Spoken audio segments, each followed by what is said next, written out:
Good afternoon. Today I will be presenting on E.D. Hirsch, an influential educational thinker whose ideas continue to shape conversations about curriculum, literacy, and educational equality. Eric Donald Hirsch Jr., commonly known as E.D. Hirsch, is an American educator, literary critic, and education reformer. Born in 1928, Hirsch began his career as a college professor studying literature. During his time teaching, he noticed that many students struggled to understand complex readings, not because they lacked the ability to read, but because they did not have enough background knowledge about the topics they were reading. This observation led Hirsch to develop one of his most important educational beliefs.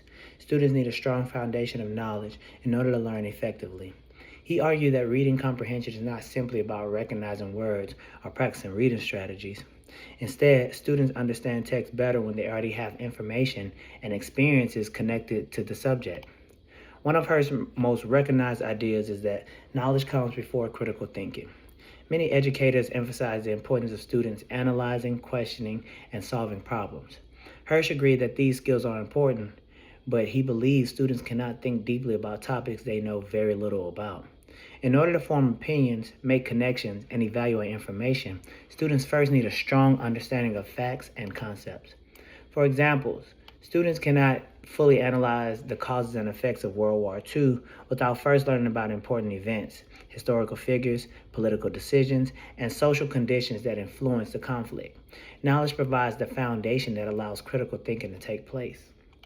Another major idea from Hirsch is that reading comprehension depends on background knowledge. Hirsch believed that students with more knowledge about a topic are better prepared to understand and interpret what they read. This means that schools should not only focus on teaching reading skills, but should also teach students about history, science, literature, geography, and other subjects that build understanding. For example, a student reading about the civil rights movement will have a deeper understanding if they already know about segregation, constitutional rights, and important leaders such as Martin Luther King Jr.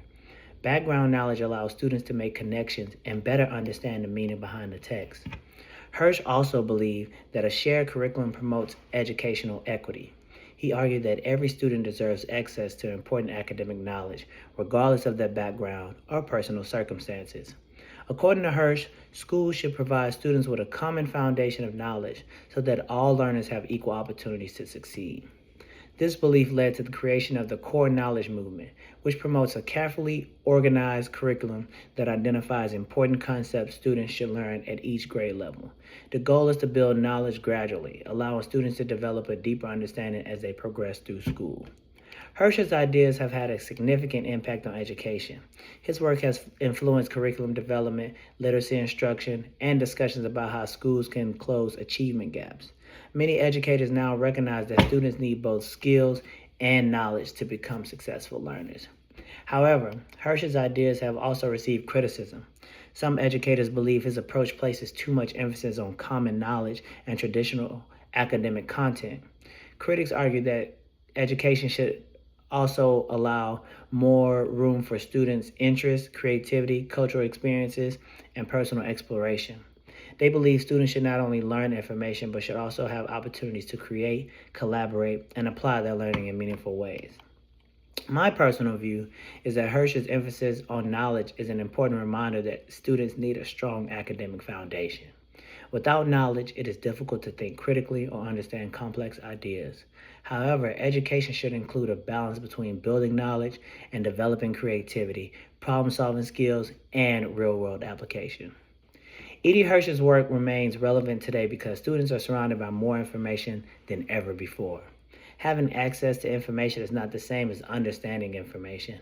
Students need the knowledge and skills necessary to evaluate ideas, communicate effectively, and continue learning throughout their lives. In conclusion, E.D. Hirsch believed that knowledge matters. His educational philosophy reminds teachers that learning begins with building a strong foundation.